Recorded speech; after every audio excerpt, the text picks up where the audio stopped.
What is up, guys? Zane from Forward Progress Madden, and we are here to talk about the best route in Madden, and that route is the 15-yard in pattern. So what we're going to do is talk about why this is effective, and we're also going to kind of show you a route combination that I prefer to use, which is the double dig concept. So double dig is where you have two in routes on the same side of the field. I prefer to do it from the two receiver side of your formation, because if they run cover two, you should get that deep middle read to open up to the left side of the field. So we're going to show this to you against cover two right here.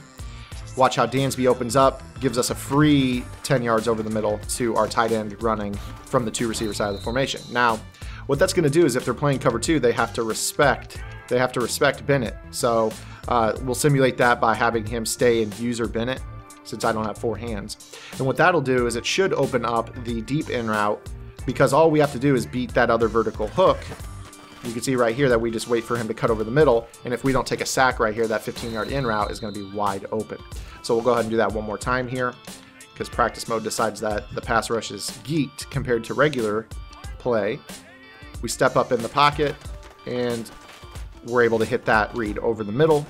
And this is going to be an easy 15-20 yards for you running this. And the reason for that is the deep zones are too far back to break on that flat breaking deep in route, and the deep in route gets behind any of the yellow zones that are on the field. So now we'll go ahead and go to a cover three, and what I want to show you right here is I'm going to spy our rush just to make sure that we don't get sacked. I just want to show you that this same route combination, this deep in, gets behind those hook zones, and all you need to do is throw a left bumper pass over the middle, and you're going to see that it's very easy to keep him away from those hook zones. Now, it's also worth mentioning that we're not really looking for anything underneath. So if I wanted to, I could just run maybe a mesh concept. Maybe I could go double deep ins. So I could do something like this to try to open this up. But for the most part, you know, we got the check downs. We've got a number of things right here. And these deep in routes, if you have time, you could just throw them high point behind the yellow zones and not have to worry about the deep zones getting down on them. Now, I'm going to show you some man coverage right here.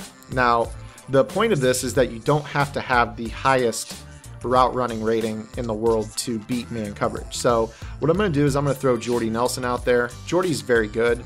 I'm going to put him in Davante Adams' spot. But I'm going to show you Davante Adams and Jordy Nelson against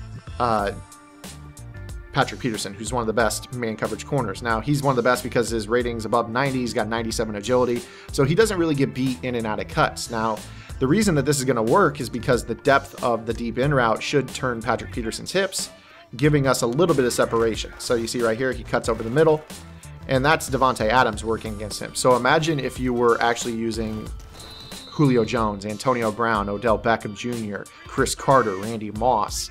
The list goes on and on. Obviously, you're not going to be out there with Davante Adams the entire way. Go ahead and go man coverage. Now, this is Jordy Nelson, who has a higher route running rating, and we'll go ahead and see how he works off of that. Wait for him to cut, and he is wide open as well. So again, we don't have to have the best receivers in the world for this 15-yard in route to absolutely decimate man-to-man coverage. Now, if your opponent's running man-to-man, you've already won, because in my opinion, man-to-man is one of the easiest things to beat in Madden. But the fact that this 15-yard in kills man-to-man and zone is going to be really important, because you can see right here that if the best cover man corner in football can't stick with Jordy Nelson, then you're going to be able to get away with having, you know, guys that aren't necessarily 91, 92, 93 route running and mutt killing corners, because not everybody's going to have the best man coverage corners in Madden. Most players, especially the tournament guys, they like to run zone and then mix in hybrid coverage. And with a route that can consistently beat both man and zone, good luck trying to stop the 15-yard in route. Guys, if this video was helpful, make sure to give it a thumbs up. Make sure you subscribe for more Madden 18 content. Also check out playbook.gg, getting that going here this year. We already got an offensive and defensive game plan. We got some more stuff on the way here shortly. It's free for a limited time, so make sure you go check that out. Until next time, this is Zan, get in the lab, and good luck.